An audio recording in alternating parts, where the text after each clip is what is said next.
Opa, boa noite a todos vocês. Iniciando mais uma live. Aqui é Auro Tanamate, Auro Psicólogo. Acho que tá todo mundo me ouvindo bem aí? Então, nós estamos aqui hoje para falar, como nós falamos na semana passada, falando a respeito de dependência química, dependência. Eu vou falar basicamente do álcool, porque o álcool ainda é a droga que mais mata, né? Nós estamos ainda testando equipamentos, eu estou com o microfonezinho aqui, vamos ver se dá tudo certinho dessa vez, né? Eu espero que não caia a conexão, né? E vamos que vamos. Dependência química, dependência de uma substância, no caso o álcool. O álcool ainda é a droga que mais mata, tanto direta quanto indiretamente. Tem muita gente que fala que o álcool é o maior solvente. Ela solve, né? Dissolve as amizades, a família, tudo. Tá? Ela consegue dissolver muitas relações. O que nós podemos falar a respeito disso? A dependência química, ela tem como base, como raiz, a dependência emocional. Normalmente, quando se fala a respeito de dependência química, nós estamos falando também de uma codependência. Nós estamos falando de duas pessoas que vão rivalizar uma com a outra, uma no controle da outra, de acordo com os seus parâmetros. Tá? A dependência emocional é aquela em que ela depende da emoção que o outro lhe causa. Assim sendo, o codependente também sendo um doente emocional, também necessita dessa emoção que o outro lhe causa. Podemos dizer que nós é uma briga de gato e rato, onde eles rivalizam e alternam de posição. A dependência química, ela é uma doença multifatorial. Segundo a OMS, a saúde ela é baseada em 3 itens, né? O bio, psico e o social. O bio, que seria a ausência de doenças, o psico é a cabeça, né? A mente, sã e corpo sã, e o social, que envolve sua família, seu trabalho, seus amigos e etc. Eu ajuntaria nesses 3 itens ainda uma quarta e uma quinta condição, que eu dividiria do psico o emocional e ainda falaria a respeito do religioso. Tá? É uma questão que é muito ainda... o religioso não, desculpa, o espiritual. Então, 5 fatores: o biopsicossocial, o emocional e o espiritual. Para se tratar a doença química, essa doença emocional, a doença da dependência, eu diria que nós precisamos trabalhar o sujeito nesses 5 aspectos. E cada profissional tem de atuar no seu quadradinho, trabalhando com o paciente em cima de tudo para fazer com que ele aceite primeiramente a doença. Quando a gente fala a respeito de dependência química, eu gosto muito de citar os 12 passos. Tá? E o primeiro passo, assim como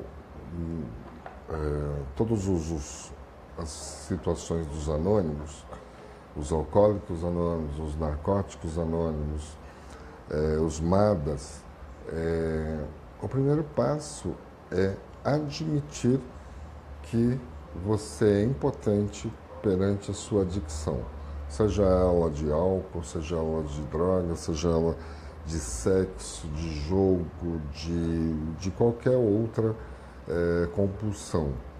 Tá? Quando falamos a respeito de dependência química, e no caso hoje nós estaremos falando somente a respeito da dependência emocional versus álcool, né, dependência de álcool, eu gostava muito de uma definição com um velho amigo com quem nós trabalhamos muito tempo juntos. Ele dizia que a dependência química, a dependência do álcool, ela passa, no caso, por 3 fases. Tá?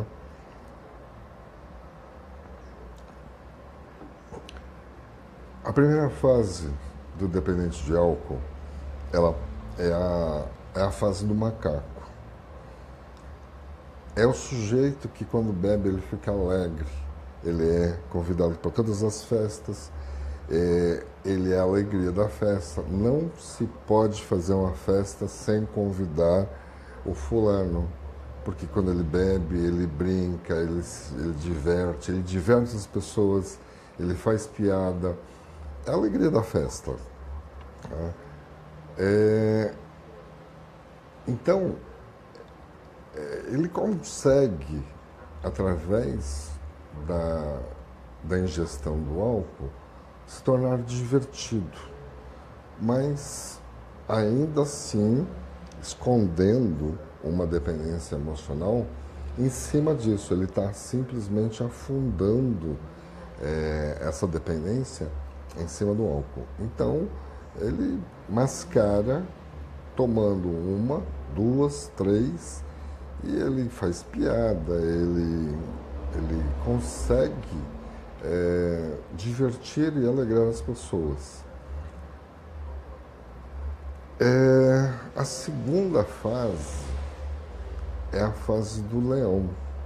Quer dizer, o macaco fica chato, ele começa a perder o tom, ele começa a beber muito, ele se torna inconveniente, a família começa a ter vergonha de sair com o sujeito, né, para uma festa. Ele começa a perder os amigos para não perder a piada,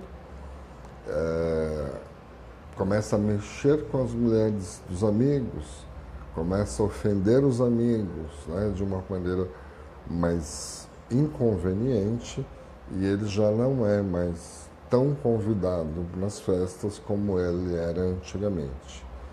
Evidentemente, isso vai contrariando ele e ele passa para a fase do leão. A mulher começa a rivalizar com ele. Pô, por que você bebe tanto, né? Você não devia beber tanto, você perde o tom, o fulano ficou bravo com você, o ciclano não gostou do que você falou da mulher dele, a mulher dele veio reclamar comigo, e etc, etc, etc. E o sujeito começa a reagir cada vez pior a essas críticas, né? Nesse ponto, nós começamos a perceber aqui de uma codependência da sua companheira, né? Que começa a perceber que ele está saindo fora do tom e começa a tentar colocar ele dentro do quadradinho. Começa a enquadrar o sujeito. Não, nós não vamos nessa festa, porque você bebe demais, e assim por diante. Só que o sujeito, ele começa a querer mostrar que ele é seguro, ele não é viciado, ele tem o controle da bebida. E é quando você ouve aquela célebre frase, né? Eu bebo porque eu gosto, eu não sou viciado, eu pago com meu dinheiro, Tá te faltando qualquer coisa? E aí começam as discussões. Pelo lado da codependente, ela começa a ocupar uma situação de salvadora. Ela começa a encarnar a situação da salvadora. Eu sei o que você precisa para parar de beber.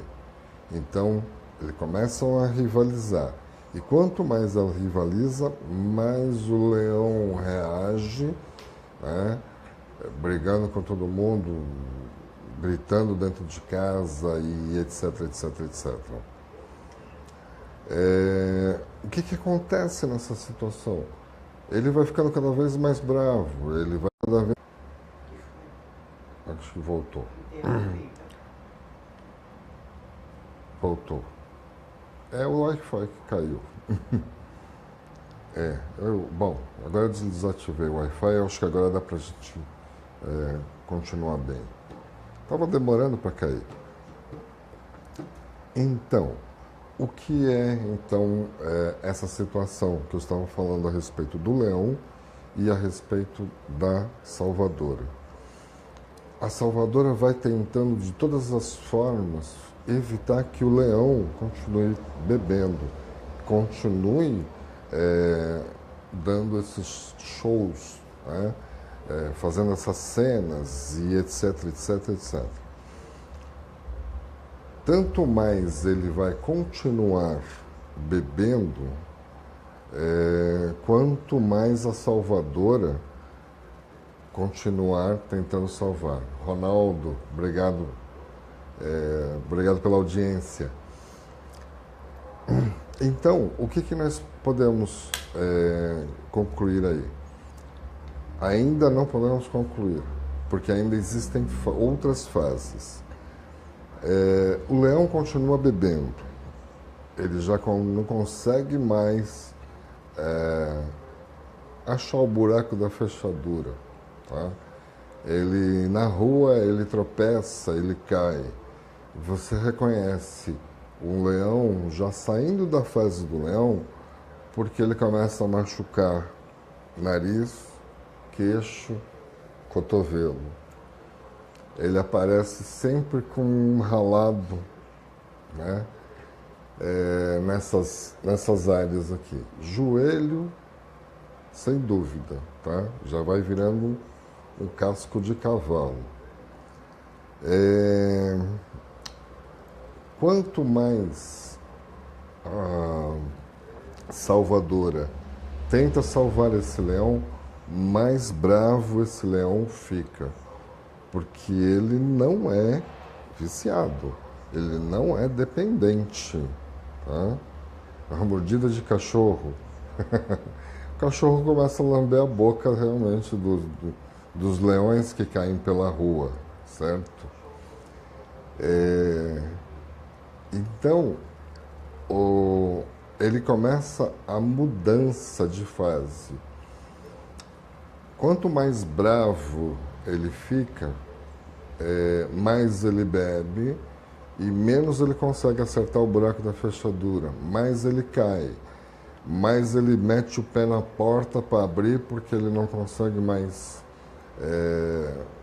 aguentar essa situação de impotência. Tá? E aí passa a dormir na porta de casa, né?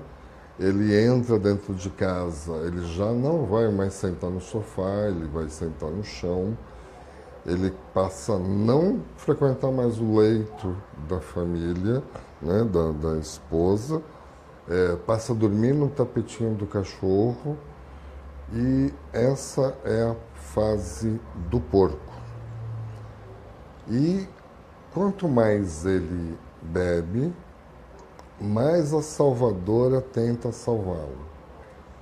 O camarada caiu lá na rua, então vai lá a mulher, a salvadora, juntamente com aquele monte de filho, carrega o sujeito ali para dentro de casa, tira a roupa, dá um banho, coloca o pijama, põe ele para deitar na cama, o sujeito dorme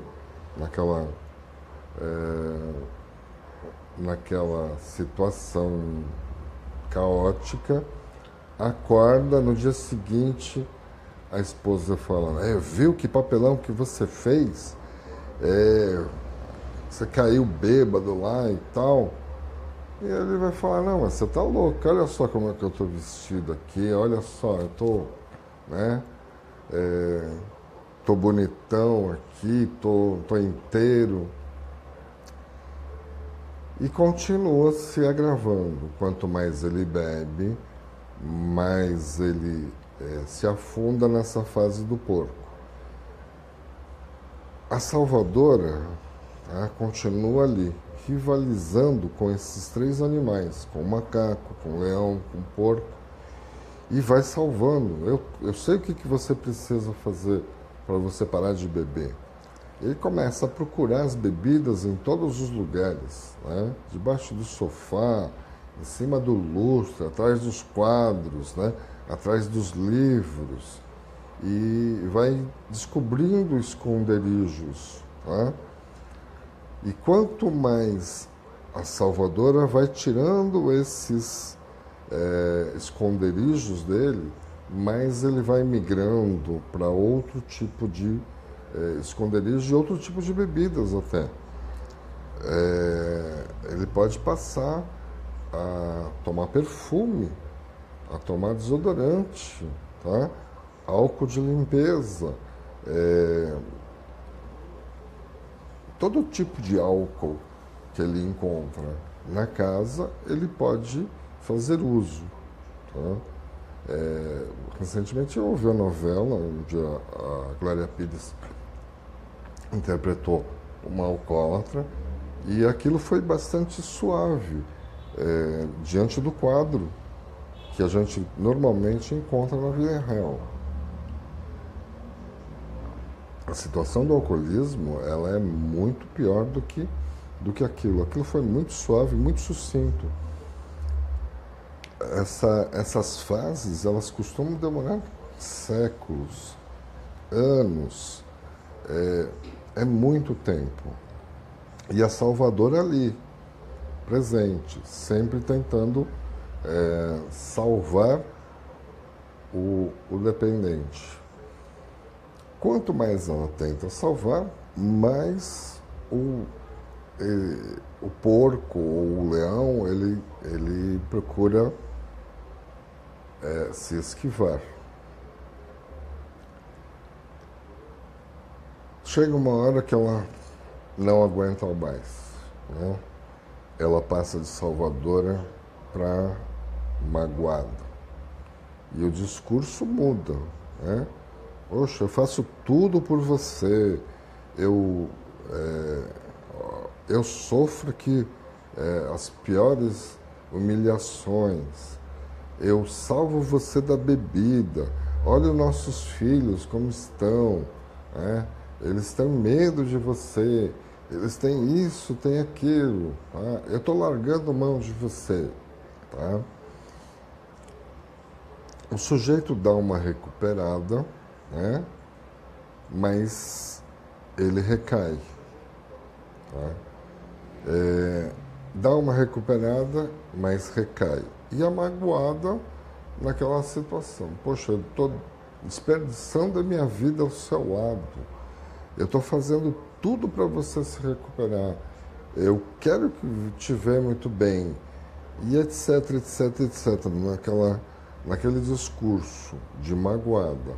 Você não me valoriza, você não valoriza a sua família, você não valoriza a família que você tem, você não valoriza os nossos filhos vão ter problemas.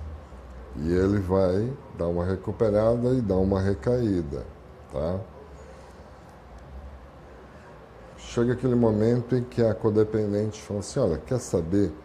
Faz do jeito que você quiser, bebe o quanto você quiser, faz o que você quiser da sua vida, tá? Sai de casa, vai para onde você quiser, faz o que você quiser, o que for. Chega um momento que o sujeito dá uma estabilizada e vem aquela arrependida, né? A codependente arrependida. Olha, faz o que você quiser, mas a hora que você quiser se recuperar, eu tô aqui, viu? Eu tô aqui, firme ao seu lado. Eu quero o seu bem. O sujeito dá uma recuperada e ela volta novamente no ciclo da salvadora. Esses três, né? Esses três estágios, eles se revezam e interagem, duelam, né? Um tentando controlar o outro e, ao mesmo tempo, se esquivando um ao outro. Então, a dependência química, o que seria a dependência química? Ela é uma forma de encobrir a dependência emocional. Você não consegue tratar a dependência química adequadamente se você não trata a dependência emocional primeiro. A família, ela tem um fator primordial no tratamento dessa doença. O dependente químico, ele não é um vagabundo, ele não tem falta de caráter, ele é um doente, tá? E você não chegaria para o sujeito diabético e o acusaria de negligente, de sem vergonha ou etc. Mas para um dependente químico você conseguiria classificá-lo dessa forma. O dependente químico é um doente tanto quanto um diabético. Tá? Essa doença emocional faz com que ele necessite de algo para provocar uma emoção num terceiro, tá? Que ele gosta de manipular, que ele gosta de sentir. Então, ele é dependente da emoção que o outro lhe causa. O codependente também, então, é juntar a fome com a vontade de comer. Quais são os sintomas dessa doença? Tá? É basicamente muito complexo a gente analisar isso, mas a dependência do que o outro está lhe causando é sempre estimulador, é um estimulador natural.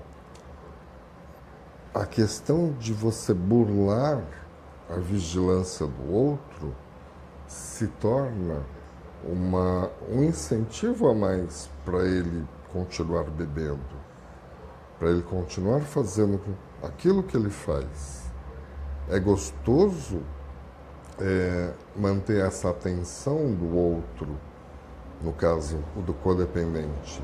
É muito gostoso ter essa vigilância burlada. É um sentimento de que está sendo visto. Essa sensação de estar sendo visto, ela tem início lá na dependência emocional. Isso, como eu falei, é necessário observar essa questão da dependência emocional a fim de você identificar qual é a real necessidade do sujeito. Fazendo com que o dependente químico olhe para essa questão, facilita muito o restante dos tratamentos.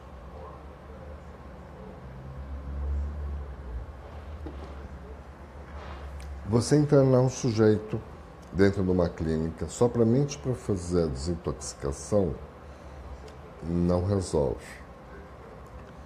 Ele dá um paliativo em cima do sujeito, o sujeito fica lá na abstinência, consegue superar a abstinência, tanto na parte química quanto na física e na emocional, momentaneamente, né? Põe lá um curativo. Se você não modificar as condições emocionais do sujeito, você não consegue tratar o dependente químico adequadamente. A família está doente e a família, essa doença da família, ela tem um sintoma. Esse dependente químico, ele é o sintoma da doença familiar. Quando a gente começa o tratamento do dependente químico, nós começamos a mexer com conteúdos internos, né? E isso começa a movimentar e ter consequências em toda a família. O tratamento para a dependência emocional de outra pessoa tem abstinência. Sim, não sei exatamente o que você quer se referir a isso, Kleber, mas a princípio sim, tá? Essa questão da abstinência, ela é dolorida. Ela não é simplesmente dolorida emocionalmente, como ela causa sintomas físicos na pessoa. Essa abstinência, ela pode causar dores no corpo. Ela pode provocar desarranjos intestinais muito fortes. Ela pode provocar reações emocionais diversas. Você pode começar a ter sensações aqui no ombro, no braço, você começa a enrijecer. Existe uma propaganda de um produto que combate a dor que eu acho muito bacana e eu sempre menciono. O sujeito está virando a televisão, né, colocando um calço ali embaixo e depois quando focaliza o sujeito está com o pescoço torto. Tá? E o slogan da propaganda é mais fácil você tratar essa dor do que conviver com ela. Tá? Você começa a adaptar o seu ambiente em torno da sua necessidade. Tá? São vários os sintomas que a abstinência provoca. Tá? Então, os tratamentos que se referem a essa dependência química têm a ver com o bio, sim, a desintoxicação é necessária. O sujeito começar a se sentir melhor, se livrar do álcool que ele tem ingerido. Tem a ver com o psico, que a cabeça dele precisa estar equilibrada. O social, importante. A família tem um fator bastante importante em cima disso. Os amigos têm um fator importante em cima disso. O trabalho,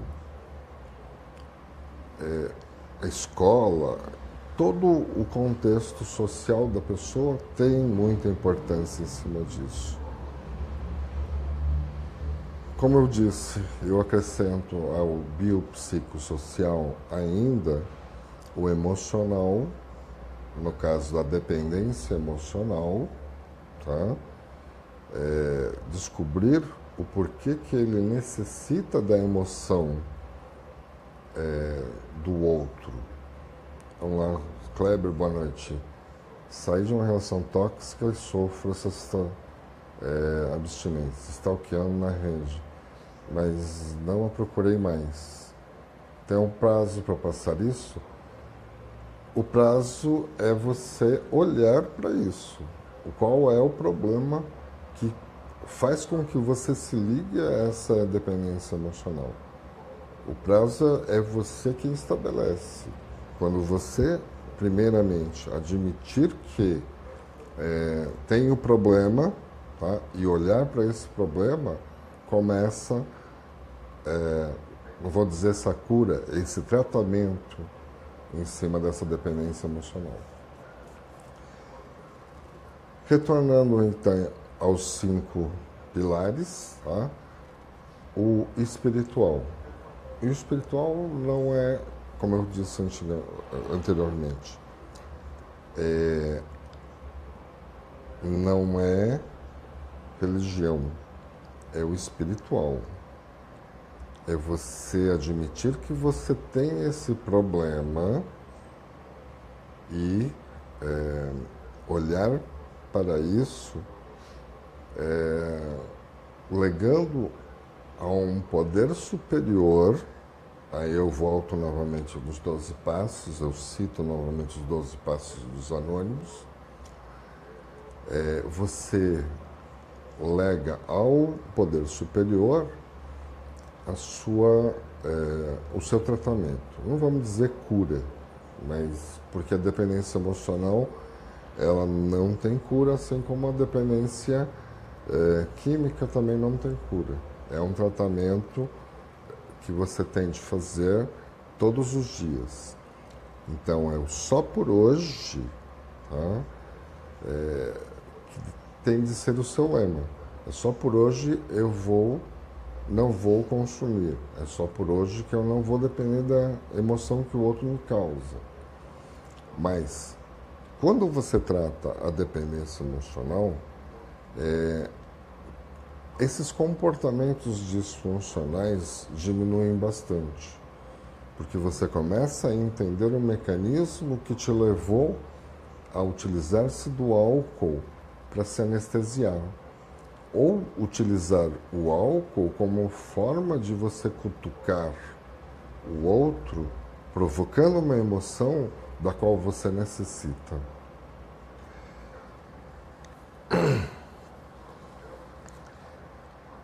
O que fazer com uma situação dessas? O que você pode tirar? Eu costumo sempre basear os meus atendimentos num conceito chamado sombra. Jung nos trouxe esse conceito e ele é aquele que quando você aponta para o outro, tá, algo que o comportamento dele está te incomodando, é que esses outros 3 dedos estão apontando para você.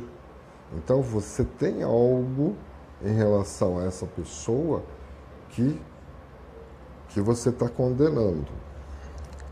Aquilo que o dependente de álcool faz e o codependente de álcool reage, e aquilo que ele faz e que o dependente reage, eles têm muito a ver com essa questão da sombra, que está na dependência emocional. Como fazer com que isso diminua? Só por hoje eu vou olhar para esse meu problema como meu problema, não como um problema do outro. O que o outro está causando para mim. Esse jogo de gato e rato, esse jogo de você provocar o outro reagir e você reagir à reação, provoca essa situação. Não é legal você só atribuir ao outro o problema que você tem. É evidente, fica muito básico eu chegar e falar, mas ninguém te forçou a pegar o copo, né, e colocar na sua boca e engolir a bebida. Sim, ninguém obrigou você a fazer isso, mas ao fazer isso, você provocou uma emoção e essa emoção te trouxe um ganho secundário. Te ganhou uma atenção que você não tinha. Fez com que você sentisse que está sendo cuidado de alguma maneira. é uma busca inconsciente daquilo que você não tem. Então você provoca no outro essa reação, essa emoção, e você começa a movimentar esse jogo de você provocar o outro reagir e você reagir a essa reação. Muito interessante esse jogo, muito complexo. Quando a gente observa de muito perto, não conseguimos ver a extensão da doença. É uma doença multifatorial. Ela necessita de vários profissionais trabalhando essa doença, a dependência química. É necessário um psicólogo que tenha formação em dependência química. Não adianta ter apenas um psicólogo, porque o dependente químico ele vai enrolar esse psicólogo em um segundo, através de jogo de emoções, de chantagens e forçadas de barra e etc, etc, etc. Então, o psicólogo que vai tratar da dependência química, ele tem de estar, ser um especialista nisso.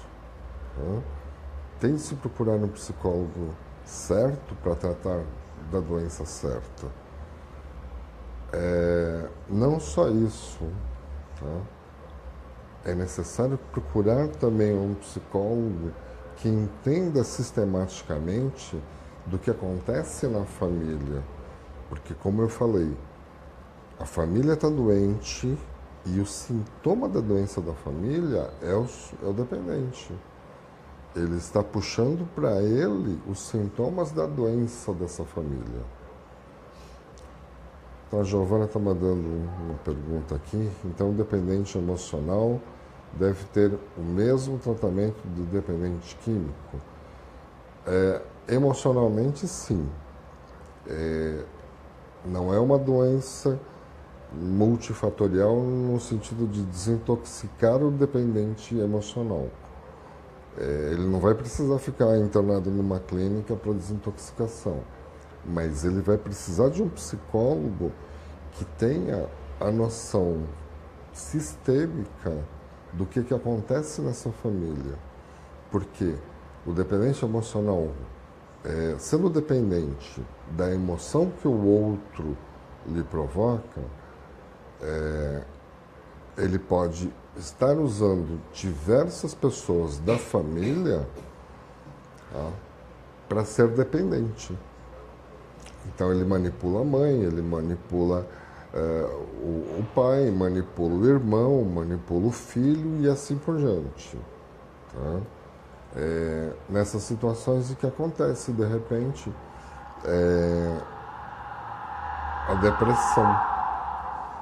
Pode acontecer a depressão no codependente. Pode acontecer uma depressão no dependente, no codependente, num outro familiar. Por quê? A depressão, ela é a doença da falta de exercer o controle. Denise Cardoso, seja bem-vinda à nossa live. Você depende da emoção que o outro lhe causa, então você pode jogar com diversos membros da família essa mesma manipulação. Então, para se tratar com o dependente emocional, é necessário que o psicólogo ele tenha uma formação familiar, para que ele possa entender o sistema viciado que está sendo envolvido nessa família. É necessário ver qual é o ganho secundário que esse dependente emocional está tendo, de quem que ele está tirando, tá? E que emoção que ele está tirando, a quem que ele está imitando, a quem que ele está honrando. Bert Hellinger, dentro da constelação familiar, ele fala que em toda relação tem de existir um equilíbrio entre aquilo que um dá e o que o outro recebe. Só que Bert não gosta desse termo receber, ele gosta do termo tomar. Porque quando alguém está dando alguma coisa para alguém, esse outro alguém está tomando isso também do primeiro. Quando existe esse equilíbrio entre o dar e o tomar, a relação fica sadia. E quando existe um desequilíbrio entre aquilo que um dá e aquilo que o outro recebe, tá? Quem dá naturalmente espera algo em troca. Nem que seja um obrigado, nem que seja um reconhecimento. Olha, eu sei que você está me dando. Quem recebe se sente na obrigação de retribuir. E quando ele não consegue retribuir, ele se zanga. Se zangando, ele passa a minimizar aquilo que o outro deu. Dentro das relações, dentro da constelação familiar, a gente percebe que é aquilo que mais causa problemas dentro da família, é esse desequilíbrio da relação entre o que um dá e o que o outro recebe. Porque quem recebe, quem toma, ele naturalmente ele vai querer retribuir. Aquelas pessoas que dão e não aceitam nada em troca, impedem que esse sujeito também que recebeu retribua. Quando isso acontece, tá? Começa a haver um desequilíbrio e esse que recebeu muito se sente humilhado. Ele tenta retribuir e o outro não aceita, ele se sente humilhado e ele se zanga. E daí ele passa a minimizar aquilo que ele recebeu. Formas de tratamento a respeito de dependência química e emocional. Eu gosto muito de trabalhar com a constelação familiar em primeiro momento para poder fazer um equilíbrio, tá, das energias familiares. Porque nós somos a continuidade do que nossos pais foram. Meus pais vivem em mim, né? E eu dou continuidade àquilo que eles me deram, toda aquela bagagem que eles me deram. Não conviveram comigo, eles me deram a vida. Então, eu dou continuidade a essa vida que eles me deram. E isso é muito. Isso é uma coisa que eu jamais vou conseguir retribuir para eles. Então, a forma de eu honrar essa vida que eles me deram é passar essa vida adiante. Passando essa vida adiante, eu vou estar minimizando esse equilíbrio, tá? Esse desequilíbrio provocado por esse dar a vida, que é muito, e o receber a vida, da forma como eu tenho de retribuir. O culto aos antepassados, no caso, o honrar os nossos antepassados, tem a ver com aquela questão do espiritual. Lembram dos cinco fatores? Bio, psicossocial, emocional e o espiritual. Esse honrar os nossos antepassados tem a ver com esse espiritual, essa energia que você recebe lá de trás, esse dom que você recebe lá de trás, os ensinamentos, os traumas, né? Tudo aquilo que os nossos pais nos dão, tá? E que causam um desequilíbrio natural, tá? E nós estamos sempre querendo retribuir, retribuir, retribuir. Se a gente não consegue essa retribuição, a gente se zanga. E temos de equilibrar isso de alguma forma. Se eu começo a minimizar aquilo que eu recebi dos meus pais, eu vou procurar retribuir de uma outra maneira, certo? Causando problemas, tá? Me drogando, chamando atenção e etc, etc, etc. Então, a constelação familiar, ela traz esse equilíbrio, porque é onde você pode reconhecer, né, que existe o problema, que isso faz parte da tradição dos 12 passos, como o primeiro passo, reconhecer-se que tem esse problema, reconhecer que você tem essa necessidade dessa emoção que o outro lhe causa, é reconhecer que você é impotente perante a adicção do álcool, da droga, do jogo, do sexo, de compras, etc, etc. Nós temos uma avenida hoje bem movimentada aqui. Então, quando a gente começa a falar a respeito de família dentro da constelação familiar,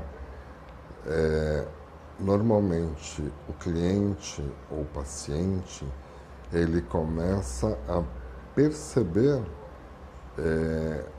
aonde está o problema, aonde está o desequilíbrio entre o dar e o receber.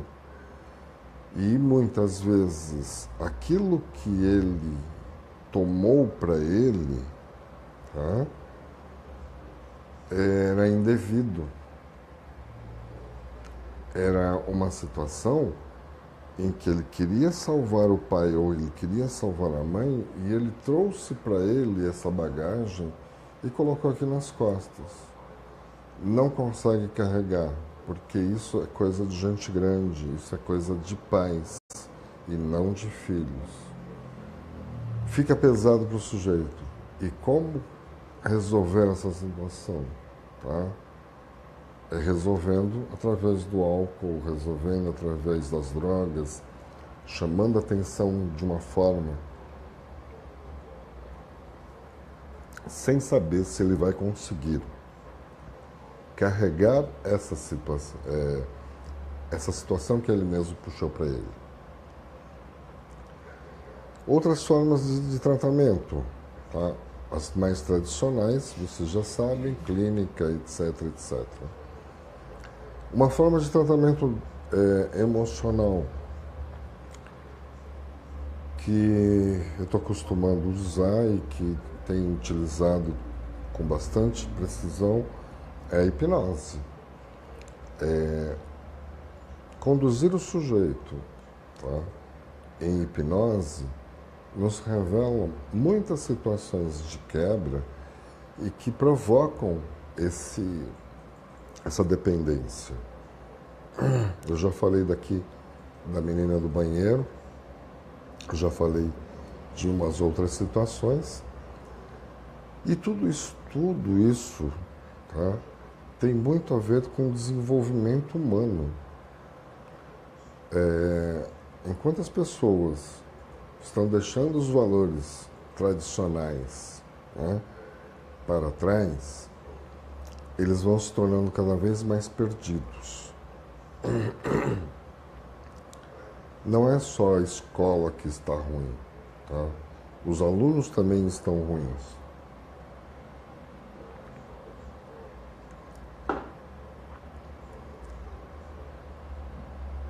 Semana passada eu falei muito a respeito de níveis de consciência. O desenvolvimento humano, ele necessita desse conhecimento de níveis de consciência para poder interagir melhor com as outras pessoas. Se você puder assistir, está no meu canal lá no YouTube, a dependência emocional e os níveis de consciência. Quando você começa a tomar consciência do seu entorno, tá? Da forma como você age e da forma como os outros agem, tá? Você começa a entender melhor as relações e começa a entender melhor o que é necessário você cumprir uma base dessa dependência emocional através dos níveis de consciência. Você entende melhor, é possível que você consiga observar o outro melhor, é possível você se colocar na posição do outro de uma forma mais inteira, trazendo melhor a compreensão entre as pessoas. Constelação familiar eu recomendo, tá?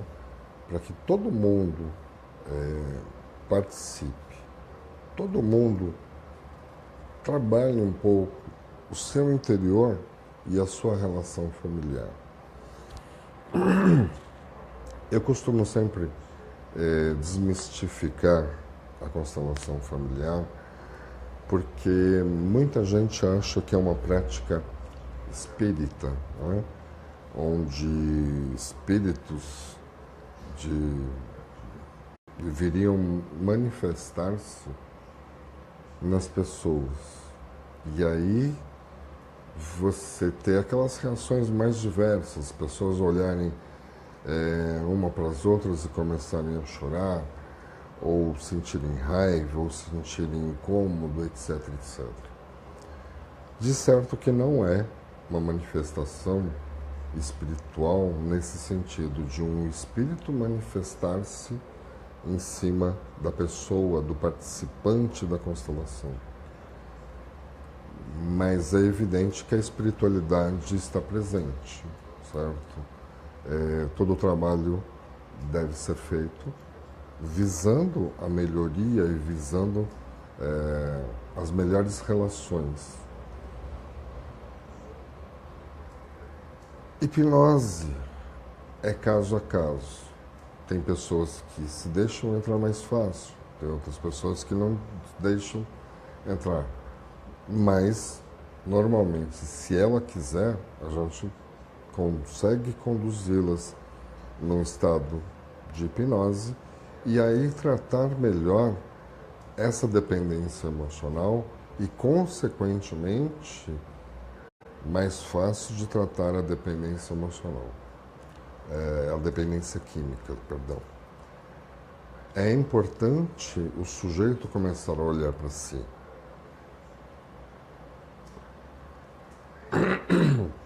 E principalmente assim, você sai desse ciclo do macaco, do leão e do porco, e o codependente sai do salvador, do magoado e do arrependido.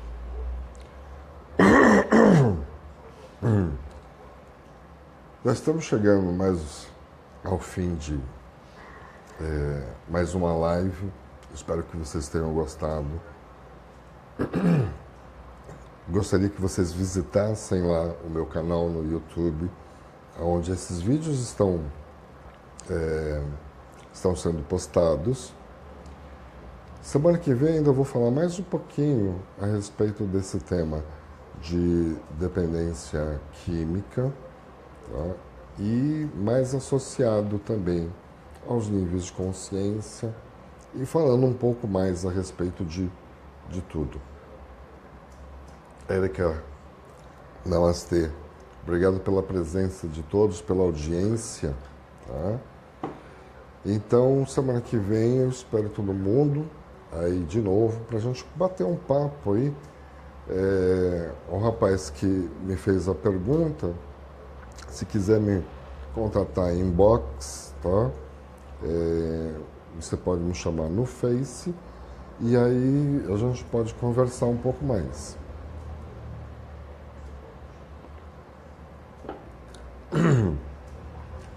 Quem tiver perguntas, tá? Pode deixar lá na minha página que eu estarei respondendo. E dependendo da pergunta, até a gente publica para melhorar aí o entendimento de todo mundo. Semana que vem, então, dobradinha sobre esse assunto. Vamos bater um pouco mais a respeito da dependência química, no caso do álcool, e a dependência emocional. Vamos continuar falando a respeito do macaco, do leão, do porco, da salvadora, da magoada, da arrependida. Vamos falar um pouquinho mais a respeito de família, tá? Quais são os problemas, as situações que ocorrem. E é isso que eu gostaria de ter falado hoje, mas tem mais para a semana que vem. Obrigado, gente. Namastê.